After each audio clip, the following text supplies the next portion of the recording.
नमस्कार, good evening. गणतंत्र दिवस की पूर्व संध्या पर आपको और आपके परिवार को गणतंत्रता दिवस की बहुत बहुत शुभकामनाएं। हमेशा की भांति आज हम एक साइबर अपराध के रिलेटेड ही चर्चा करेंगे। आज के अखबार को देख के लगा कि 20 से 30% की खबरें साइबर अपराध या साइबर के इर्द गिर्द घूम रही थी।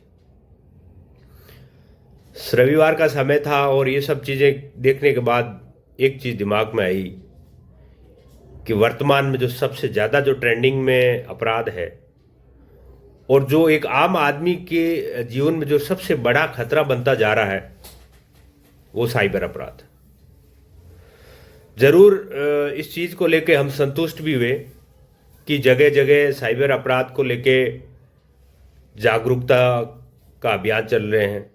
बैंकिंग सेक्टर से लेके मीडिया में गवर्नमेंट के भी तरह तरह के इनिशिएटिव्स से, जिसके माध्यम से गवर्नमेंट ने ये प्रयास किया कि साइबर अपराध की जानकारी या साइबर अपराध की जागरूकता आम नागरिक तक पहुंचे। लेकिन कुछ ही दिन पहले आपने एक ट्रेंडिंग में एक जो साइबर अपराध की खबर देखी थी कि दिल्ली की एक एनआरआई परिवार ने 14 करोड़ और 89 लाख रुपए, ऑलमोस्ट 15 करोड़ रुपए साइबर अपराधियों को दे दी। आप सोच रहे होंगे कि ये 15 करोड़ रुपए की खबर आप सबके लिए तो एक सामान्य किसी बात है, और एक उस परिवार के लिए सोचिए कि 14 करोड़ रुपए या 15 करोड़ रुपए अपराधियों ने केवल फोन के माध्यम से कॉल करके, वीडियो कॉल करके लूट ली। और 15 करोड़ कमाने के लिए हो सकता है उस परिवार ने जीवन का अधिकतम समय खपा दिया होगा। और आप ये भी सोच रहे होंगे कि वो एक परिवार कोई अनपढ़ होगा या जिसको जानकारी नहीं होगी या पढ़े लिखे लोग नहीं थे। आज से 3 से 4 दशक पहले वो परिवार, जो वो दंपति है, हस्बैंड और वाइफ दोनों, एक डॉक्टर है, एक इंजीनियर है, और 20 से 25 साल उन्होंने अमेरिका में काम किया, जो एक विश्व का विकसित देश है।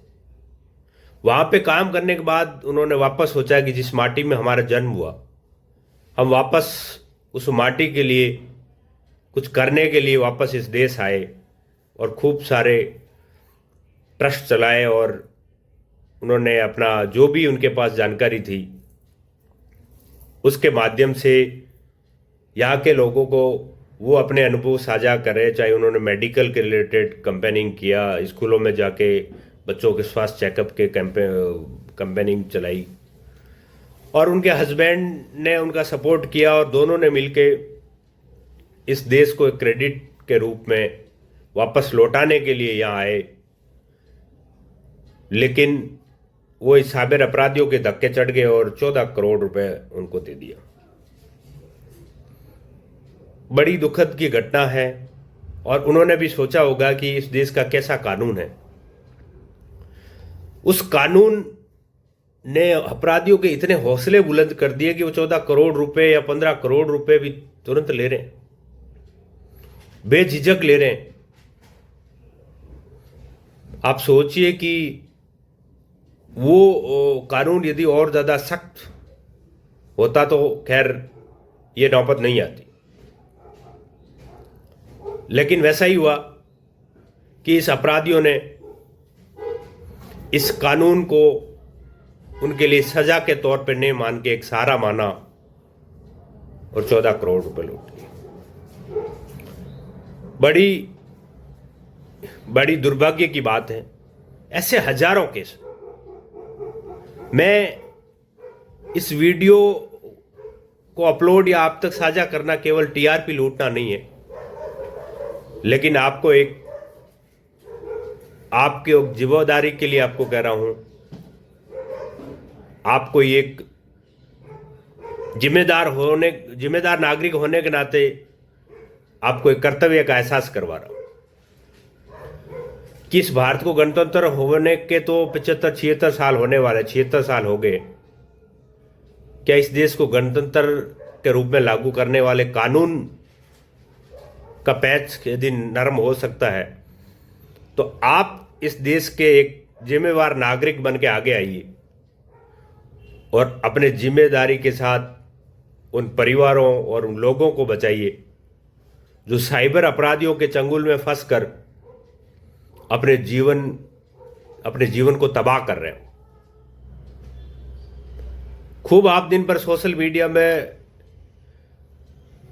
अनर्गल जो रील्स है उनको ट्रोल कर रहे हैं, तो कभी 10 से 15 मिनट या 1 घंटा महीना में भी या सप्ताह में भी आप अपने परिवार के लिए या अपने समाज या अपने देश के नाम पर देंगे, और आपकी हो सकता है कि इस छोटी सी जवाबदारी के कारण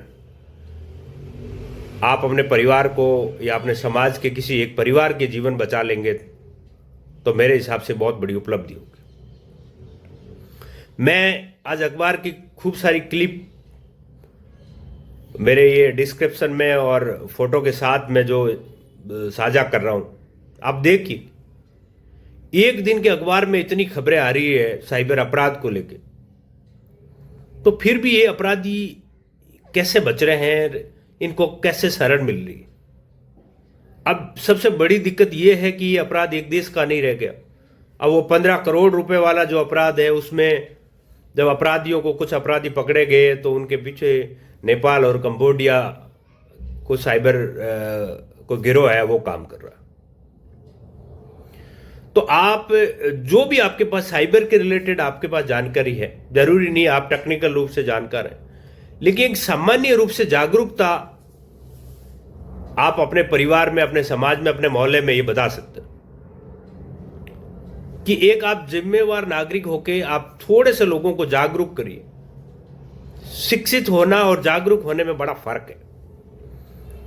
वो दंपति शिक्षित थे, एमबीबीएस थे, बीटेक थे, इंजीनियर थे, लेकिन साइबर अपराधियों ने उनको भी चंगुल में फंसा लिया। वो उनके पीछे एक बड़ी सोशल इंजीनियरिंग काम करती है, वो लोग बड़े ट्रेंड होते हैं, वो चंगुल में फंसा लेते हैं।